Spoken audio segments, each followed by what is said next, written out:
Let's get some business news for you now. Kate Moody is with us in the studio. And Kate, we're going to start with a look at Italy's economy. It was already the weakest in the Eurozone, and there are fears about what the coronavirus outbreak there might do to its already struggling performance. Yes, analysts have warned that the outbreak could thrust Italy into its fourth recession in 12 years.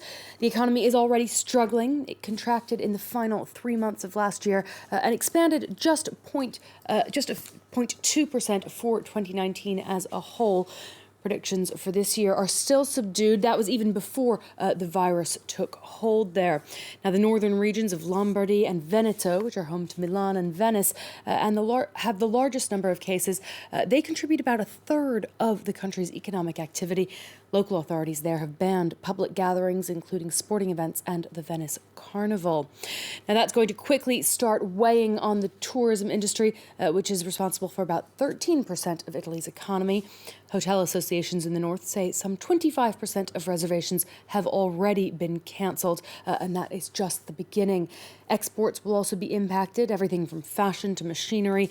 Many companies are suffering shortages in their supply chains or less demand as the virus continues to spread. Well, global markets have been seeing a sharp sell-off on Monday. Analysts say investors had been counting on a quick resolution, and fear has now set in. Shares of airlines and travel companies and insurance firms are among the hardest hit. Oil prices down about 3.5%. Now, that was the opening bell on Wall Street there, but we've seen the Dow Jones briefly plunging over 1,000 points in the session. It's pared back slightly now. That is, though, its biggest drop in 2 years.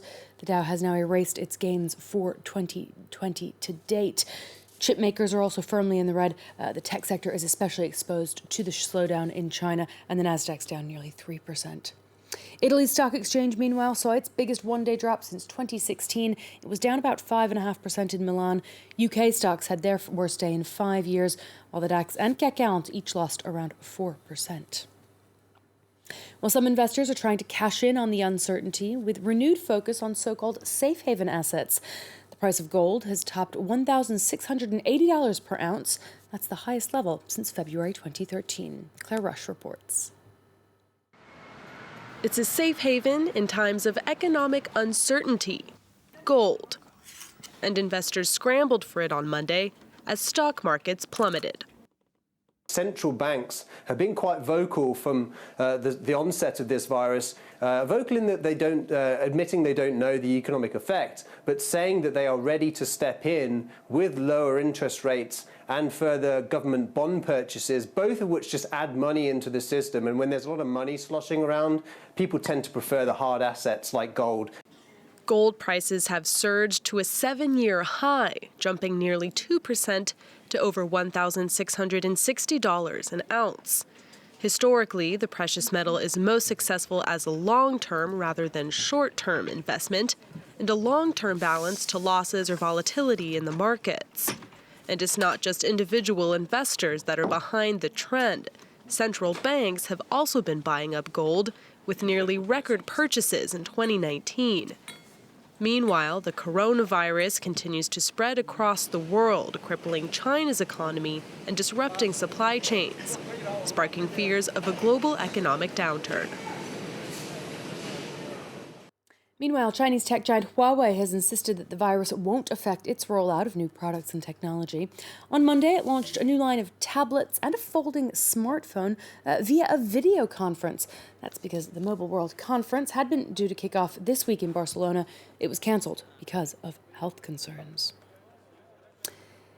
EU envoys have reportedly agreed a mandate for their Brexit negotiators, a text that will formally be adopted at a meeting on Tuesday.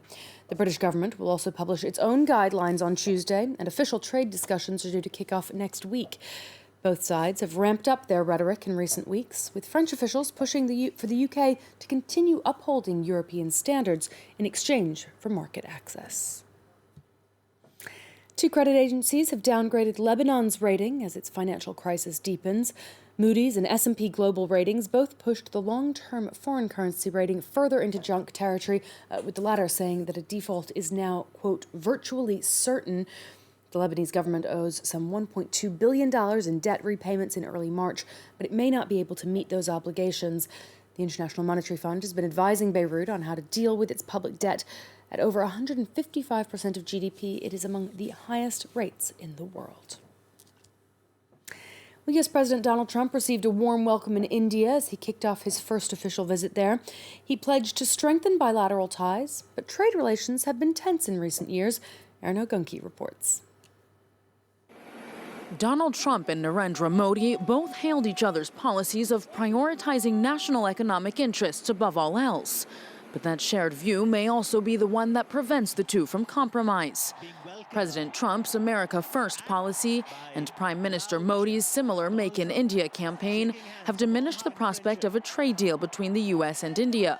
Though the U.S. president called Modi a tough negotiator on Monday, he nonetheless expressed optimism about reaching a deal. We are in the early stages of discussion for an incredible trade agreement to reduce barriers of investment between the United States and India. And I am optimistic that working together, the Prime Minister and I can reach a fantastic deal that's good and even great for both of our countries. The United States is one of India's most important trading partners, with bilateral trade hitting $142.6 billion in 2018. India is the United States' 12th largest goods export market. But trade tensions between the two countries have reached new heights since President Trump took office. Last June, Washington ramped up pressure on New Delhi by ending its preferential trade status, claiming India had failed to provide the U.S. with adequate access to its markets. India was the largest beneficiary of the program, which allowed $5.6 billion worth of its goods to enter the United States duty-free. Washington also slapped tariffs on Indian steel and aluminum. In response, India imposed its own retaliatory tariffs on 28 U.S. products, including almonds, apples, and walnuts. And we'll be keeping an eye on that visit as it continues, Laura. Kate, thank you very much.